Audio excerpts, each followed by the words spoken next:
Why won't President Biden and the Pentagon let Ukraine win the war against Putin's invaders?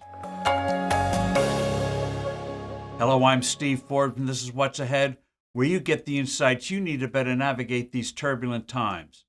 Last Friday, with great reluctance and after relentless pressure, President Biden announced that the U.S. and certain allies would help train Ukrainian pilots for our F-16 fighter jet aircraft. Biden churlishly declared he hadn't decided yet which countries will be allowed to supply these planes and in what quantity. This move, unfortunately, is all too typical of the U.S. response to Putin's invasion 15 months ago. Give Kyiv enough help to stay in the fight, but not enough to win. The F-16 should have been provided at the start of the conflict. This would have helped Ukrainian forces on the ground by more effectively and relentlessly disrupting and destroying Russian supply lines. It would also have vastly improved Kyiv's air defenses, thereby sharply reducing losses of its ground fighting forces and saving tens of thousands of lives lost from Russia's relentless, indiscriminate air assaults on civilian targets. The same deadly dithering was on display with badly needed weapons such as the M142 HIMARS, a light multiple rocket launcher, and the Patriot air defense missile system. Biden's behavior on the Patriots is particularly egregious. We've supplied Ukraine just 2 batteries of the 20 that Ukraine says are needed. Those 2 have been very effective.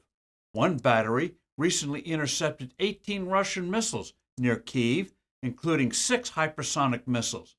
No wonder Moscow's made it a priority to destroy the operability of those 2 systems.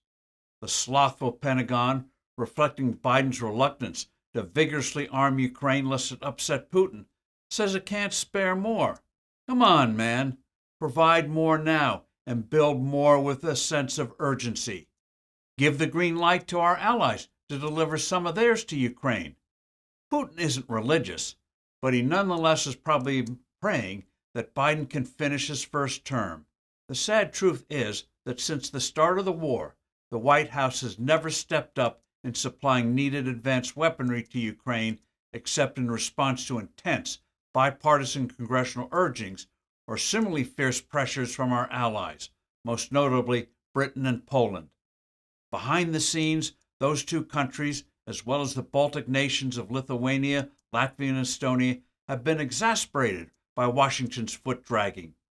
Unfortunately, the president, his dystopian national advisor, and a Pentagon lacking in strategic energy and reluctant to break out of its leisurely bureaucratic routine don't grasp that the outcome of the Ukraine war has profound global consequences. A clear-cut Ukrainian victory is crucial to deterring future aggression in Europe and Asia.